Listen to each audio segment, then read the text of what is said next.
तो आज हम आपको बताएंगे पाइथागोरस के बारे में।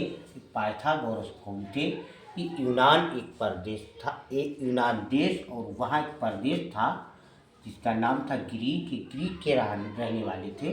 तो इन्होंने एक नियम दिया था, उस नियम के अनुसार हम बहुत से सवालों को, त्रिभुज वाले सवालों को हल करते हैं। जैसे मान लिया ये एक दीवार है और इस दीवार से एक सीढ़ी लगाना, ये दीवार है, इस दीवार से एक सीढ़ी लगाना है, ये सीढ़ी है, ये हमारी सीढ़ी है। तो ये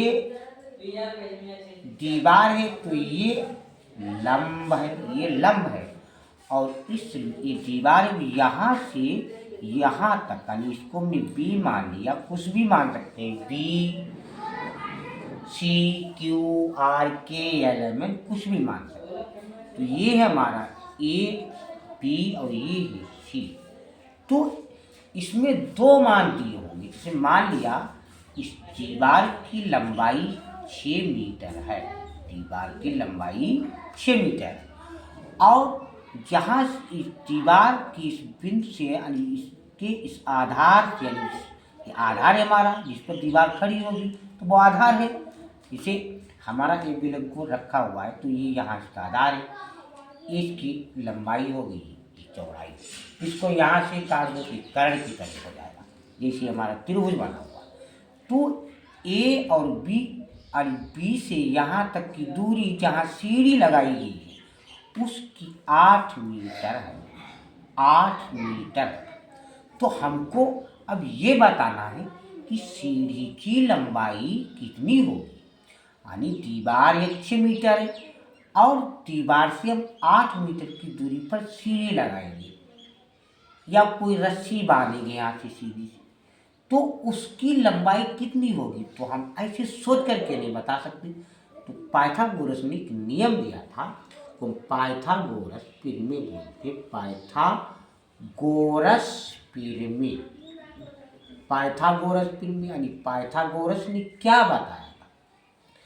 पाइथागोरस कर्तज्ञ थे, उन्होंने बताया था कि कर्ण, ये हमारा कर्ण है, ये लंब है, आधार, तो कर्ण स्क्वायर बराबर होता है आधार स्क्वायर, ये आधार है, प्लस लंब स्क्वायर, प्लस ये आधार स्क्वायर हो गया, प्लस लंब स्क्वायर। तो अब कर्ण, तो ये हमारा कर्ण है पूरा, और जिन बिंदुओं को हमने रखा है ए सी, तो ए और सी ये कर्ण है, तो कर्ण स्क्वायर है यहाँ, इसलिए ए सी स्क्वायर कर्ण, ए सी स्क्वायर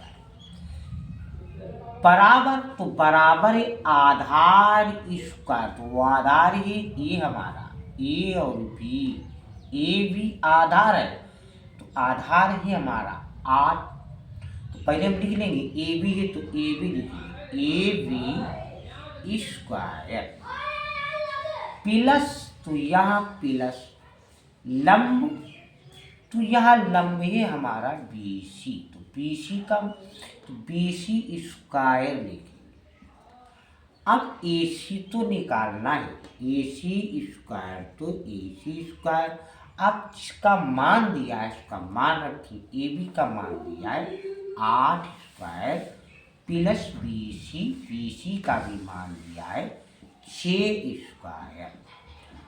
तो ए सी स्क्वायर बराबर, अब यहाँ बरक 8 का 64, 6 का 36, ए सी स्क्वायर है, ए सी निकालना है और नियम के अनुसार स्क्वायर लगा है, तो निकालना ए सी है, तो इनका योग होगा 36 और 64 का योग 100।